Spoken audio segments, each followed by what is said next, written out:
Selamat siang semuanya. Siang. Terima kasih atas kesempatan yang sangat baik ini.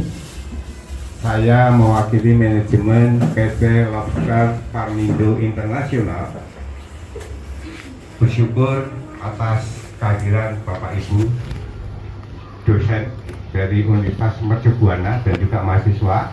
Jadi di sini hadir Bapak Dr. Insinyur Antonius Setiadi, Bapak Dr. Bumilas Purba, Bapak Dr. Evi.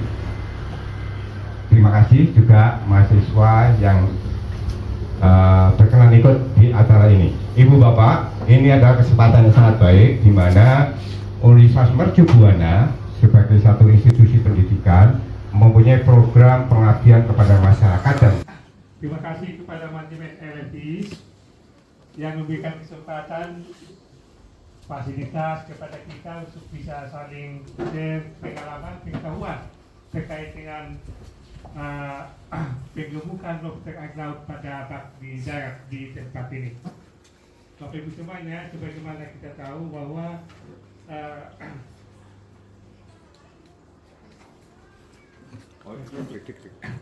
kita punya banyak kekayaan alam yang tentu saja perlu kita berdayakan, perlu kita olah, perlu kita budidayakan dengan baik supaya bisa memberikan hasil yang maksimal bagi peningkatan perekonomian kita, khususnya di pesisir pantai di tempat ini.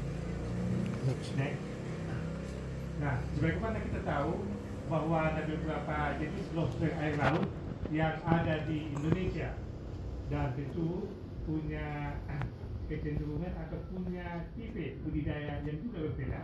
Nah, dalam hal ini tren yang terakhir adalah sebagaimana kita lihat ada lobster mutiara, kemudian lobster pasir, lobster bambu, lobster batik, dan juga mungkin ada yang lain. Nah, dalam hal ini Bapak Ibu, untuk lobster mutiara itu memiliki nilai ekonomi yang paling tinggi, yang paling mahal, diikuti dengan lobster pasir di posisi kedua. Nah, jadi dengan tipe atau jenis lobster yang berbeda ternyata juga memiliki nilai jual yang berbeda. Nah, dalam hal ini juga memiliki pola budidaya yang berbeda supaya bisa memberikan hasil yang terbaik. Nah, ini adalah pertumbuhan lobster dan nilai ekonomis. Kalau kita lihat Bapak Ibu, bening lobster yang kita biasa kenal dengan BBL itu Rp30.000 per ekor. Setelah 5 bulan itu ukurannya akan meningkat menjadi sekitar 200 gram atau sekitar 2 on dengan nilai seperti sama-sama kita lihat bersama. Kemudian setelah 3 bulan itu ukurannya meningkat, nilainya juga meningkat. Nah, kemudian lanjut lagi di 6 bulan sampai di terakhir di ukuran 100.000 gram atau sekitar 1 kilo dengan nilai ekonomi yang mencapai sangat mahal, Rp800.000 per kilo saat ini. Nah, pertumbuhan lobster yang baik adalah 50 sampai 50 gram per bulan. Artinya kalau lobster yang kita budidaya tidak mencapai pertumbuhan di angka 30 sampai 50, pasti ada yang salah, ada yang kurang, dan ada yang perlu kita perbaiki. Nah, yang kedua, dari BBL untuk 1 kilo dibutuhkan waktu 17 sampai 18 bulan, berarti sekitar 1,5 tahun dengan pemberian pakan yang baik dan benar. Jadi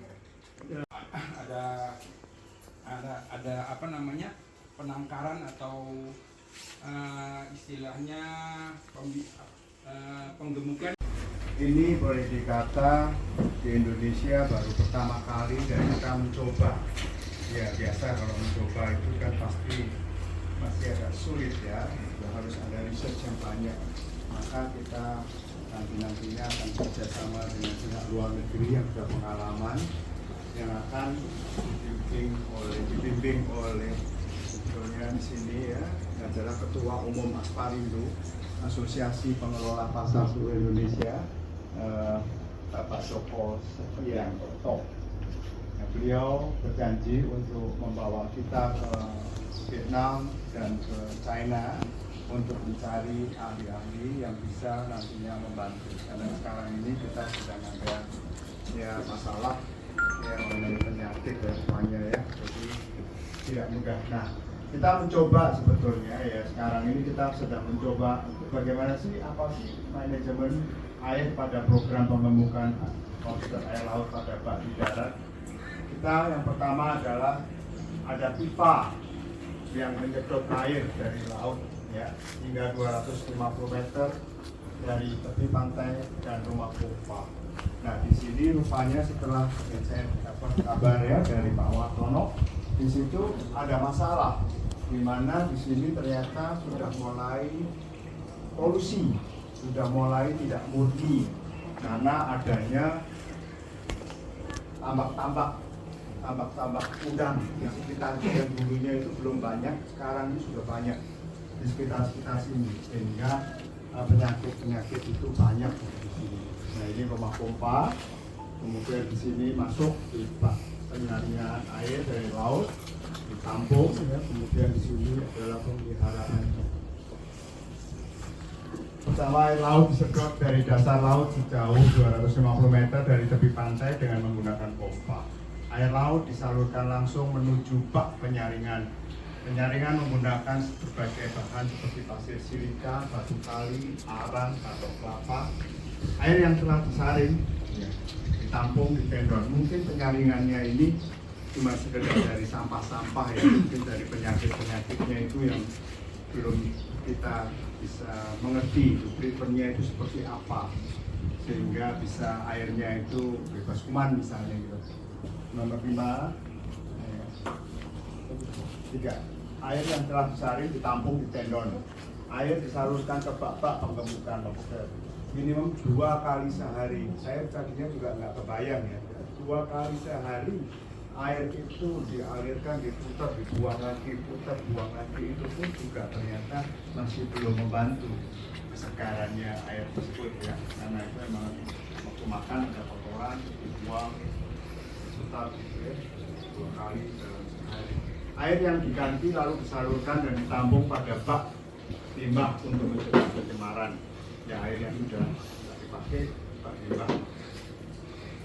Lobster ditempatkan pada bak sesuai dengan kategori ukurannya agar memudahkan dalam memonitor perkembangan. Apabila lobster telah mencapai berat tertentu, maka akan dipindahkan ke bak yang sesuai. Saya kira sampai di sini kita pengabdian kita ya. Nanti kalau ada yang mau ditanyakan gitu, asosiasi ya di luar negeri, itu kami akan berikan suatu ya nantinya pencerahan dari Universitas Mercu Buana. Terima kasih, selamat siang.